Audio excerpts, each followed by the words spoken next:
इस वीडियो में मैं आपको बताने वाला हूँ external carotid artery. External carotid artery branch है कॉमन कैरोटिड आर्टरी की। कॉमन कैरोटिड आर्टरी दो ब्रांचेज में से डिवाइड हो जाती है, एक्सटर्नल और इंटरनल कैरोटिड आर्टरीज में।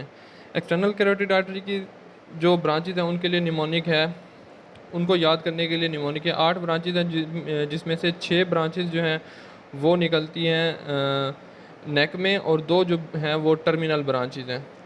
इनको याद करने के लिए ये है कि some age lovers find old people more simple. ये बिल्कुल उसी अरेंजमेंट से है जिस तरतीब से आर्टरीज निकल रही हैं नीचे से ऊपर तक। पहले सुपीरियर थायराइड आर्टरी निकलती है, फिर असेंडिंग फेरेंजियल आर्टरी, फिर लिंगुअल आर्टरी, फिर फेशियल आर्टरी, फिर उसके बाद ऑक्सीपिटल पोस्टीरियर ऑरिक्यूलर जो हो प्री टर्मिनल ब्रांच है। और टर्मिनल ब्रांचेस जो हैं वो मैक्सिलरी और सुपरफिशियल टेम्पोरल आर्टरीज जो हैं। इसके बाद इनको याद करने के बाद आपको एक और चीज़ भी याद रखनी पड़ेगी कि एंटीरियर साइड से कितनी ब्रांचेस निकली हैं एक्सटर्नल कैरोटिड आर्टरी की, पोस्टीरियर साइड से और मीडियल साइड से कितनी कितनी निकली हैं। जैसे ये मैंने इसके लिए एक सिंपल तरीका बताया है कि 1 2 3 MPA member of provincial assembly जिस तरह होता है आप याद रख लें।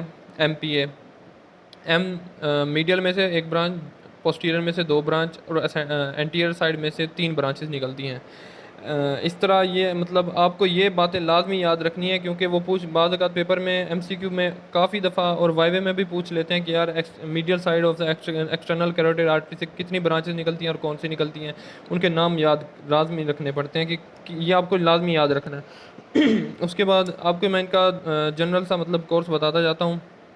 जैसे पहली ब्रांच है सुपीरियर थायराइड आर्टरी। ये सुपीरियर थायराइड आर्टरी निकलती है और फ़ौरन ही एंट्रो इन्फीरियरली मूव करके थायराइड ग्लैंड पे जाके डिवाइड हो जाती है और थायराइड ग्लैंड और लेरस वगैरह एडजेसेंट स्ट्रक्चर्स को सप्लाई कर देती है।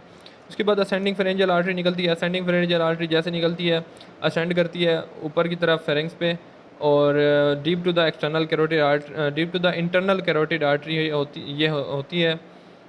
वहाँ पे फेरेंक्स को और एडजेसेंट स्ट्रक्चर जैसे मिडल ईयर हो गया, क्रेनियल मेनिंजेस वगैरह, प्रीवर्टिब्रल मसल्स, इन सब को सप्लाई करती है। सारा याद रखना ज़रूरी नहीं है, जस्ट मेन चीज़ याद रख लें कि फेरेंक्स को सप्लाई करती है और मतलब मिलती जुलती जो एडजेसेंट आपको याद रह जाए बहुत है। उसके बाद लिंगुअल आर्टरी जैसे निकलती है ये message middle constrictor pharyngeal constrictor के ऊपर होती है आर्टरी, और उसके बाद ये पास करती है deep to the posterior belly of the digastric hypoglossal nerve और स्टाइलोहाइड मसल्स के नीचे से जाके टंग पे जाके पहुँचती है। टंग पे जाके फिर 2 आर्टरीज में मज़ीद सब डिवाइड हो जाती है, जिसमें से पहले एक ब्रांच होती है डीप लिंगुअल ब्रांच और दूसरी होती है सब lingual branch of the lingual artery. इसके बाद आती है फेशियल आर्टरी जाके दो ब्रांचेस शुरू में देती है। टोटल 4 ब्रांचेस देती है नेक में।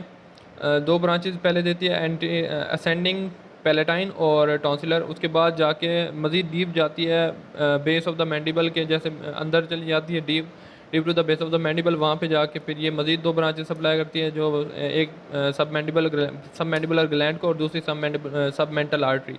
उसके बाद ये वाइंड करके मैंडिबल की बेस के अराउंड फिर आ जाती है फेस के ऊपर ये मज़ीद 4 ब्रांचेस देती है। फेशियल आर्टरी पे एक मैंने और मज़ीद लेक्चर बनाया हुआ है, वो आप सुन लीजिएगा। उसमें मैंने निमोनिक के साथ बताया कि इनको किस तरह याद करना है।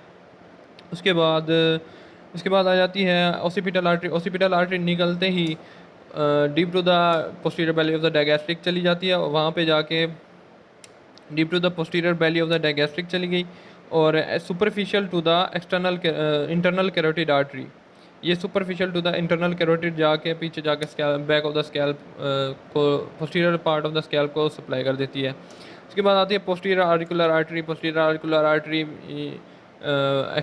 एक्सटर्नल अकास्टिक मेटस और मेस्टॉइड प्रोसेस के पीछे से दरमियान में से गुजर के ऊपर जाती है और टेम्पल को ऑरिकल को एडजेसेंट स्ट्रक्चर्स को सप्लाई करती जाती है।